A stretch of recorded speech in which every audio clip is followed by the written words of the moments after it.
The following is an ESG 360 video.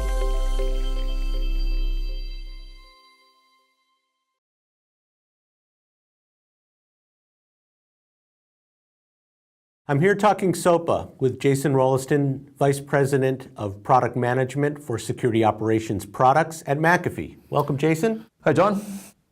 I think of McAfee and I think of a broad portfolio of products, and SOAPA is about integrating those products. What are you doing along those lines?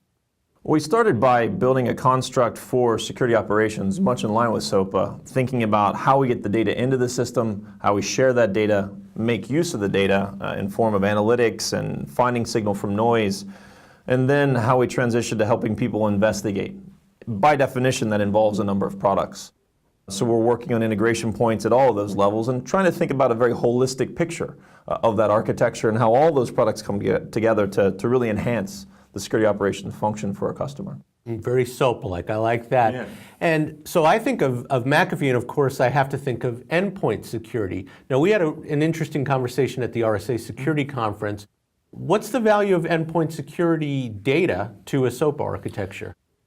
When we really did a bunch of work to shift and take McAfee forward, coming out of Intel, we thought a lot about the most challenging parts of finding advanced threats today. And endpoint is such a rich source of contextual information.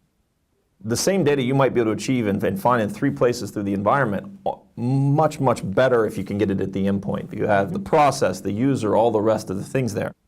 So we really see endpoint as just a critical source of data, a very rich source of data for analytics and investigation. And it was interesting because I remember at RSA you said if you have a good view of the endpoint, you may not need some other data.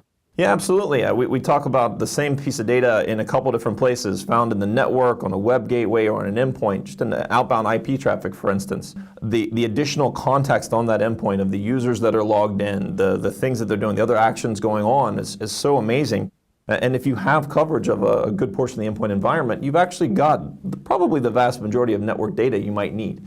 Not full packet, in some cases you'll go further, but certainly a lot of what you need to put together a pretty strong picture of what's happening. Sure. Now, you think of endpoint and McAfee, but you also think of EPO, which is e-policy orchestrator.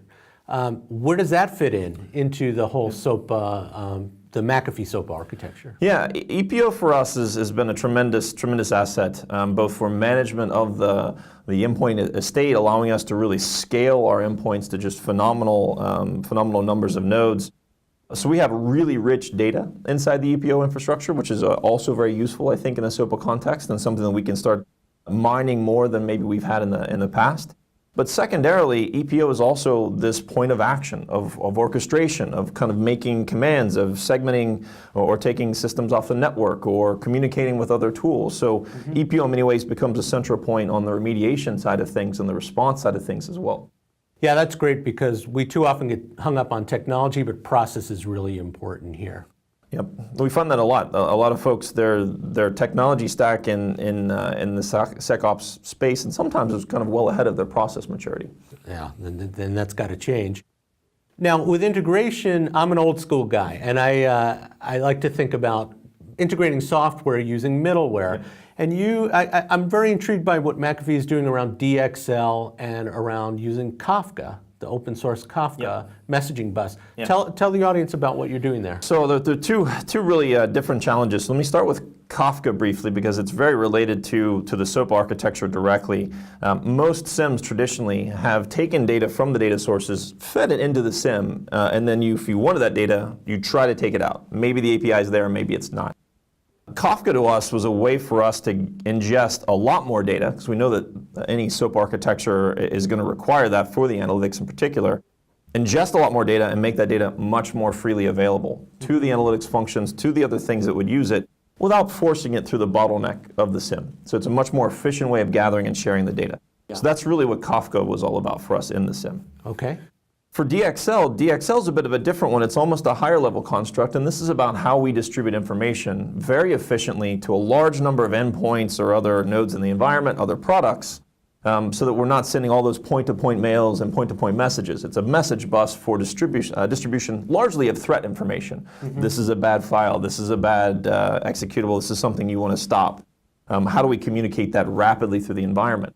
So both of them kind of come together, right? Kafka is for ingesting all the data for analytics and sharing information in the SecOps context, and DXL is really for sharing that information broadly to the environment and the other products that are in it. Yeah, and if you look at the way SAP and Oracle built ERP back in the 90s, this is what they had to do. And this is sort of new to the security industry, but I think it's really important. Absolutely. I think I say a lot of times it's really tragic that our adversaries are actually more collaborative than we are.